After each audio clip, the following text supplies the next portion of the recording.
Good evening, fellow believers in Jesus Christ. Here's to reading the next chapter in Hinds' Feet on High Places. May it bless and minister unto all of you in the name of our Messiah, Jesus Christ. Amen. Chapter 12 In the Mist. At last the storm gradually died down, the clamor on the mountains ceased, and it was time to resume the journey. However, the weather had broken completely, and though the storm itself was over, thick mist and cloud remained, shrouding everything on the heights. When they When they started, the mist was so thick that they could see only the trees on either side of the narrow path, and even they looked ghostly and unreal. The rest of the forest was simply swallowed up and entirely lost to sight, veiled in a cold and clammy white curtain. The ground was dreadfully muddy and slippery, and although the path did not climb nearly so steeply as before, after some hours, Much Afraid found to her amazement that she was missing the rolling thunder of the storm, and even the sickening crash of the trees as the lightning splintered them. She began to realize that, cowardly though she was, there was something in her which responded with a surge of excitement to the tests and difficulties of the way better than to easier and duller circumstances. It was true that fear sent a dreadful shuddering thrill through her, but nevertheless it was a thrill, and she found herself realizing with astonishment that even the dizzy precipice had been more to her liking than this dreary plodding on and on through the bewildering mist. In some way, the dangers of the storm had stimulated her. Now there was nothing but tameness, just a trudge forward, day after day, able to see nothing except for white, clinging mist which hung about the mountains without a gleam of sunshine breaking through. At last she burst out impatiently. Will this dull, dreary mist never lift, I wonder? And would you believe it? A voice she knew all too well immediately answered from beyond the trees. No, it won't, replied Resentment. Moreover, you might just as well know now that this is going to continue for no one knows how long. Higher up the mountains, the mist hangs thicker and thicker. Still, that's all you can expect for the rest of the journey. Much Afraid pretended not to hear, but the voice went on again almost at once. Have you noticed, Much Afraid, that the path which you are following isn't going up the mountain at all, but is almost level? You've missed the upward way, and you are just going round and round the mountain in circles. Much Afraid had not exactly noticed this fact, but now she could not help realizing that it was true. They were not climbing at all, but simply moving along the mountainside with constant ups and downs, and the downs seemed to be getting more frequent. Could it be possible that they were really gradually descending the mountain instead of going up? In the bewildering mist, one simply could not see anything, and she found she had lost all sense of direction. On asking her companions what they thought about it, they answered rather shortly because, of course, she ought not to have listened to any suggestion from resentment that they were on the path which the shepherd had pointed out, and would certainly not allow anyone to persuade them to leave it, but persisted, much afraid, petulantly. Don't you think that we may have missed the way in the mist? The shepherd said the path led upward, and as you see, this one doesn't. It runs along the side of the mountain. There may easily have been a more direct way up, which we didn't notice in the mist. Their only answer was that they knew better than to listen to any suggestion made by resentment. At that, the voice of bitterness broke in quite clearly. You might at least be willing to go back a little way and look, instead of insisting on going on and on along what you may prove to be a wrong path leading you round in circles. Sorrow and Suffering took absolutely no notice, but unfortunately Much Afraid did, and said with greater and correct and said with still greater petulance, I think you ought to consider the suggestion. Perhaps it would be better to go back a little way and see if we have missed the right path. Really, it is no use going on in circles, getting nowhere. To this, to this they replied, well, if we are going round in circles, we shall eventually arrive back where we went wrong, and if we keep our eyes open, we shall be able to see the path we missed, always provided that it does exist and is not just a bit of imagination on the part of bitterness. You poor little thing, came the whisper of self pity through the mist. It is too bad that you have been put in the charge of such obstinate, mule like creatures. Just think of the time you are wasting getting nowhere at all. Trudge, trudge, day after day, nothing to show for it, and you ought to be getting up onto the high places. So they went on, whispering and talking at her through the clinging mist which shrouded everything and made it all seem so ghostly and dreary. Of course, she ought not to have listened to them, but the mist was so bewildering and the path so unspeakably tame that she found something in her heart responding to them almost against her will. Suffering doggedly led the way, and Sorrow just as doggedly was her rear guard, so that there was no possibility of turning back.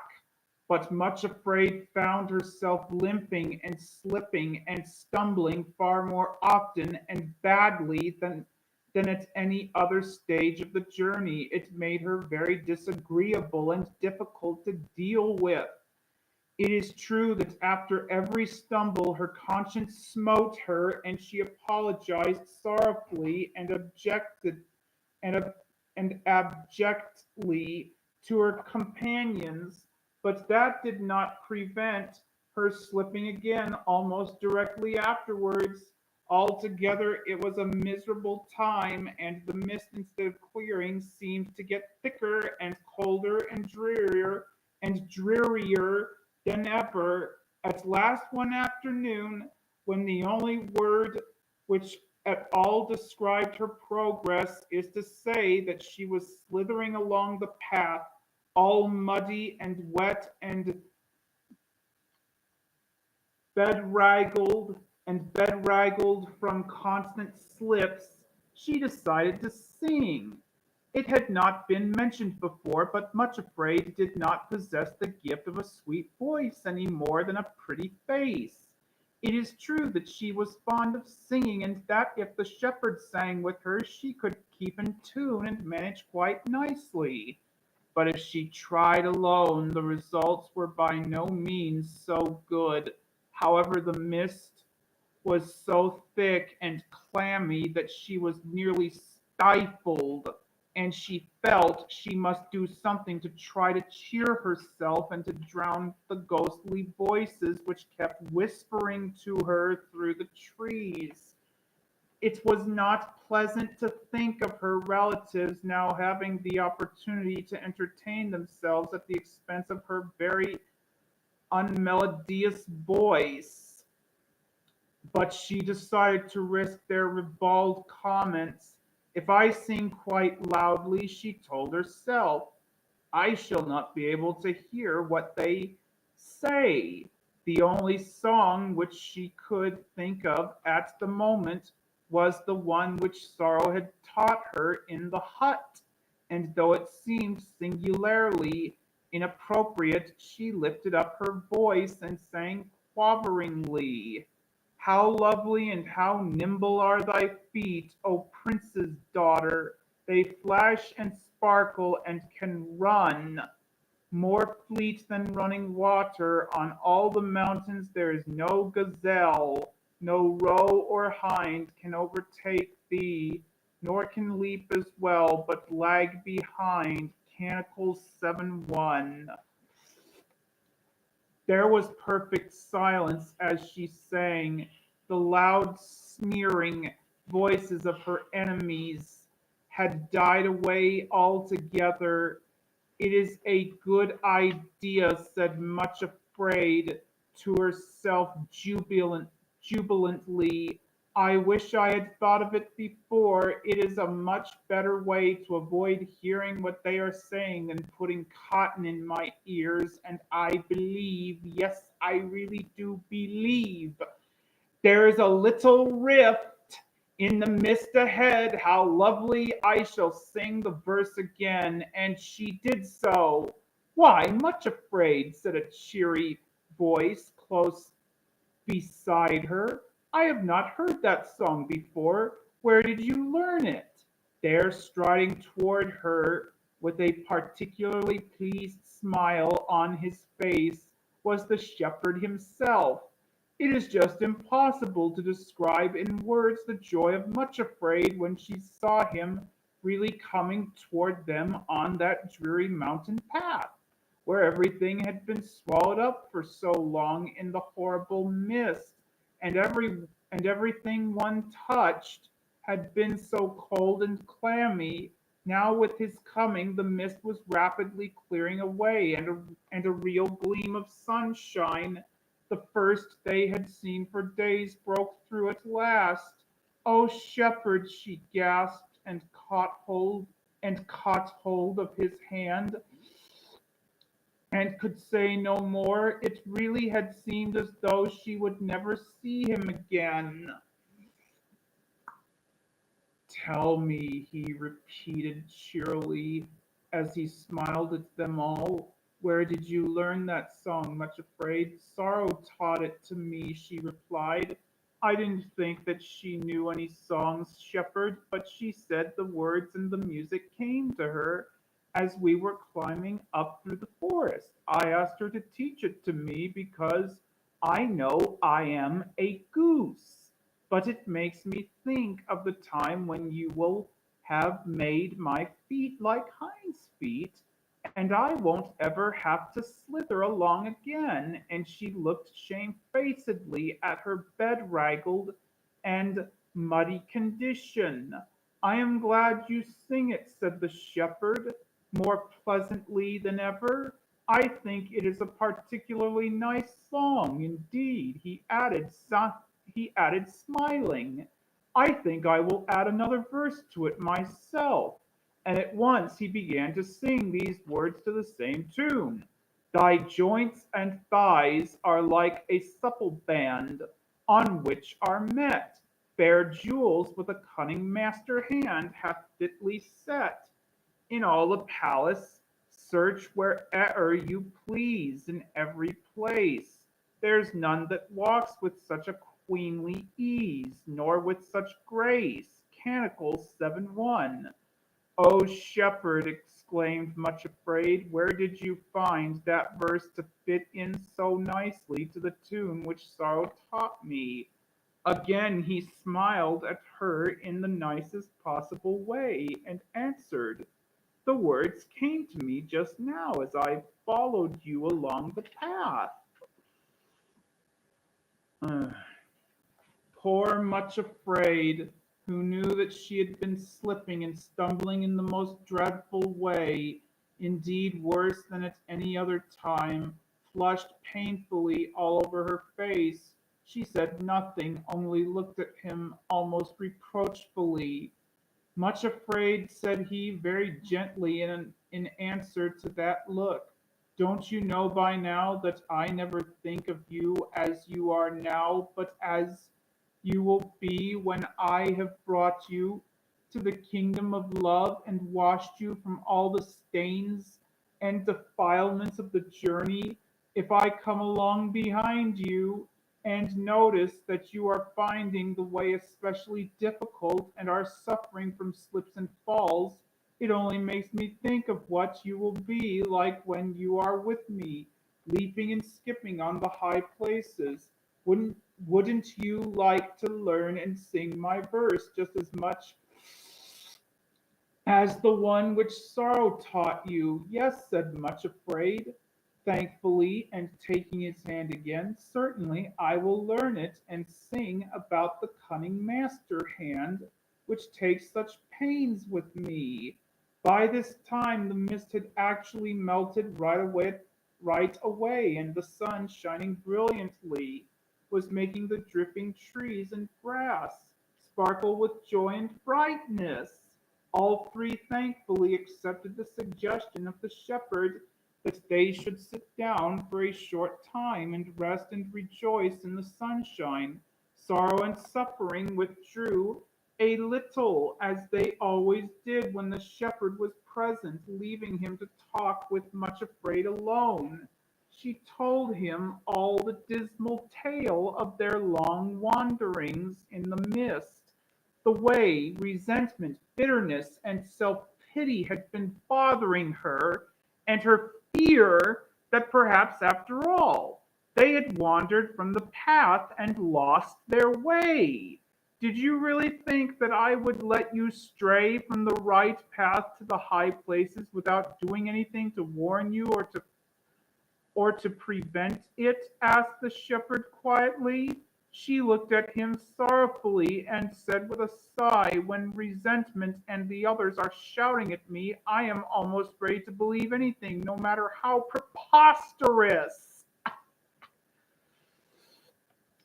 You had better become a singer, said he, smiling. Then you won't hear what they have to say to you.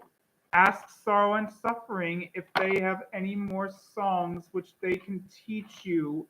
Do you find them good guides, Much Afraid? She looked at him earnestly and nodded her head. Yes, very good. I never could have believed it possible, Shepherd, but in a way I have come to love them. When I first saw them, they looked so terrifyingly strong and stern, and I was sure that they would be rough with me and just drag me along without caring how I felt. How I dreaded it, but they have dealt with me very, very kindly indeed. I think they must have learned to be so gentle and patient with me by seeing your gentleness. I never could have managed without them, she went on gratefully, and the queer thing is, I have a feeling that they're really like helping. Hmm, an ugly little cripple like me in this way. They do truly want to get me up to the high places, not just because it is the commandment which you have given them, but also because they want a horrid coward like myself to get there and be changed. You know, Shepherd, it makes a great difference in my feelings toward them not to look upon them any longer with dread, but as friends who want to help me. I know it seems ridiculous, but sometimes I get the feeling that they really love me and want to go with me of their own free will."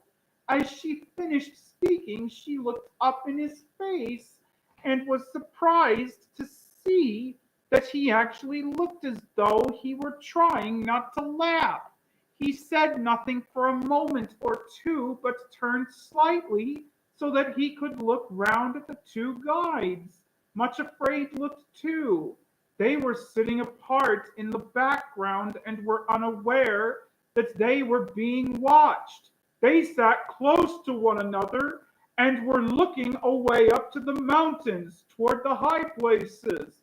Their veils had been thrown back, although she still could not see their faces because their backs were toward the shepherd and herself.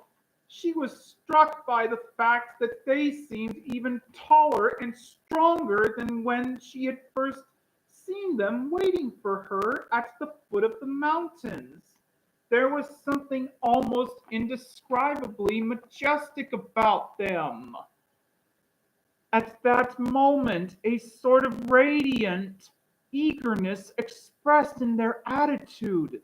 They were talking quickly to one another, but their voices were so low that she could not catch what they were saying. Was it possible? Yes, it was. They were actually laughing. That they were talking about something which thrilled them with eagerness and expectation, she felt quite sure. The shepherd watched them for a few moments without speaking. Then he turned back to Much Afraid. His eyes were laughing at her, but he said quite gravely, "Yes, I really believe you are right, Much Afraid. They do look to me as though they really enjoy their task and perhaps even feel a little affection for the one they serve." Then he really did laugh out loud. Sorrow and suffering dropped the veils back over their faces and looked round to see what was happening, but the shepherd had something more to say before he sped them farther on the journey. The laughter died out on his face, and very seriously he asked, "Do you love me enough to be able to trust me completely, Much Afraid?" She looked at him in the usual startled fashion,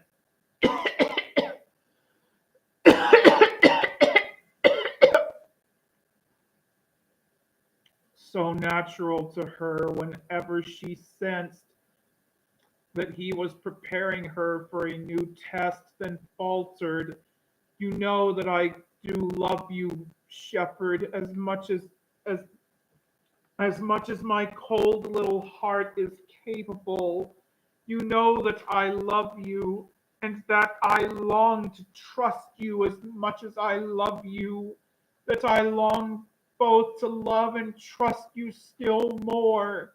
Would you be willing to trust me?" he asked, "even if everything in the wide world seemed to say that I was deceiving you, indeed that I have deceived you all along?" She looked at him in perplexed amazement. "Why, yes," she said, "I'm sure I would, because one thing I know to be true: it is impossible that you should tell a lie. It is impossible that you should deceive me. I know that I am often very frightened at the things which you ask me to do," she added shamefacedly and apologetically, "but I could never doubt you in that way. It's myself I am afraid of, never of you, and though everyone in the world should tell me that you had deceived me, I should know it was impossible. Oh, shepherd," she implored, "don't tell me that you think I really doubt you, even when I am most afraid and cowardly and despicably weak." You know I trust you. In the end, I know I shall be able to say, 'Thy gentleness hath made me great.'" He said nothing for a little, only looked down very tenderly, almost pitifully, at the figure now crouching at his feet. Then, after a time, he said very quietly, much afraid, supposing I really did deceive you, what then? It was then her turn to be quite silent, trying to grasp this impossible thing he was suggesting and to think what her answer would be. What then? Would it be that she could never trust, never love him again? Would she have to be alive in the world where there was no shepherd, only a only a mirage and a broken, lovely dream? To know that she had been deceived by one she was certain could not deceive, to lose him. Suddenly she burst into a passion of weeping, then after a little while looked straight up into his face and said, "My lord, if you can deceive me, you may. It can make no difference. I must love you as long as I continue to exist. I cannot live without loving you." He laid his hands on her head, then with a touch more tender and gentle than anything she had ever felt before, repeated as though to himself, "If I can, I may deceive her." Then without another word he turned and went away, much afraid, picked up a little icy cold pebble which was lying on the ground where he had stood, put it in her bag, then tremblingly rejoined Sorrow and Suffering, and they continued their journey. Okay, fellow believers, God bless you guys, and good night.